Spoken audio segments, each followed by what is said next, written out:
Hello families, welcome to my channel. இன்னைக்கு எதை பற்றின வீடியோ அப்படின்னா, தைப்பூசம் அப்படின்றதுனால கோவிலுக்கு போயிட்டு அருள் பெற்றுட்டு வந்தோம். அந்த வீடியோவை தான் இப்போ பார்க்க போகிறோம். யாரெல்லாம் தைப்பூசம் இன்னைக்கு கோவிலுக்கு போயிட்டு அருள் பெற்றுட்டு வந்தீங்கன்னு சொல்லிட்டு கமெண்ட்ல சொல்லுங்க. தைப்பூசம் அப்படின்னா என்ன?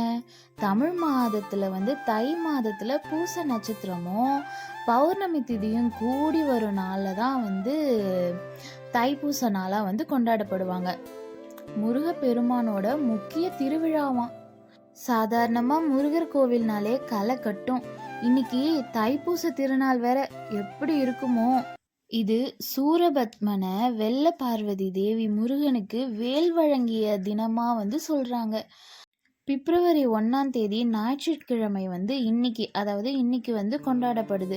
இந்த நாளில் பக்தர்கள் என்ன பண்ணுவாங்கன்னா, காவடி எடுக்கிறது, அப்புறம் பால் குடம் எடுக்கிறது, இந்த மாதிரியெல்லாம் சாமியை வழிபடுவாங்க வேண்டிக்கிட்டு. நாங்கள் என்ன பண்ணோன்னா, பஸ் ஏறி எவ்வளோ கூட்டத்தில் சாமியை பார்த்துட்டு அதுக்கப்புறமேட்டுக்கு வெளியே வந்துட்டோம்.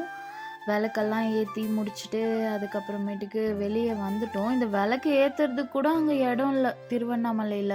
அந்தளவுக்கு அவ்வளோ கூட்டமாக இருந்தது. நாங்கள் போன டைமில் தான் கொஞ்சம் கூட்டம் கம்மியாக இருந்தது. இதுக்கு முன்னாடியெல்லாம் அதிகமான கூட்டம். பிரசாதம் வாங்குகிற இடத்துலலாம் கிட்ட போகவே முடியல.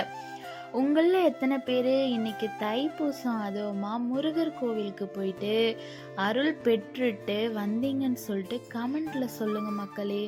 முருகர் சாமி அப்படின்னாலே எல்லாருக்கும் பிடிக்கும். சரி, தைப்பூசம் அன்னைக்கு என்ன பண்ணணும் அப்படின்னா, விரதம்லாம் எடுக்கலாம்.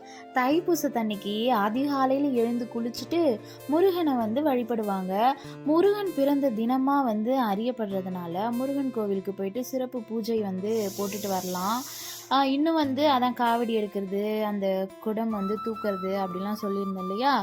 இந்த நிகழ்வுக்கு பிறகு என்ன பண்ணலாம் அப்படின்னா, நம்ம அன்னதானமும் கொடுக்கலாம். எப்படியோ ஒரு வழியாக சாமியை பார்த்துட்டு ரிட்டர்ன் திரும்பிட்டோம். இப்போ புது பஸ் ஸ்டாண்ட் சேஞ்ச் பண்ணிட்டாங்க திருவண்ணாமலையில். அதனால பழைய பஸ் ஸ்டாண்ட் நெக்ஸ்ட்டு புது பஸ் ஸ்டாண்ட் வர்றதுக்கே அவ்வளோ டைம் ஆயிடுச்சு. ரொம்ப கால்வலி எடுத்துக்கிச்சு. ஆனால் புது பஸ் ஸ்டாண்ட் பார்க்குறதுக்கு நல்லா தான் இருக்குது. ஆனால் கஷ்டமாக இருந்தது அவ்வளோ தூரம் போயிட்டு வந்தது. இந்த வீடியோ பிடிச்சிருந்தது அப்படின்னா மறக்காமல் ஃபாலோ பண்ணிக்கோங்க. கண்டினியூஸாக சப்போர்ட் கொடுத்துட்டே இருங்க. தேங்க்ஸ் ஃபார் வாட்சிங். டாடா பாய்.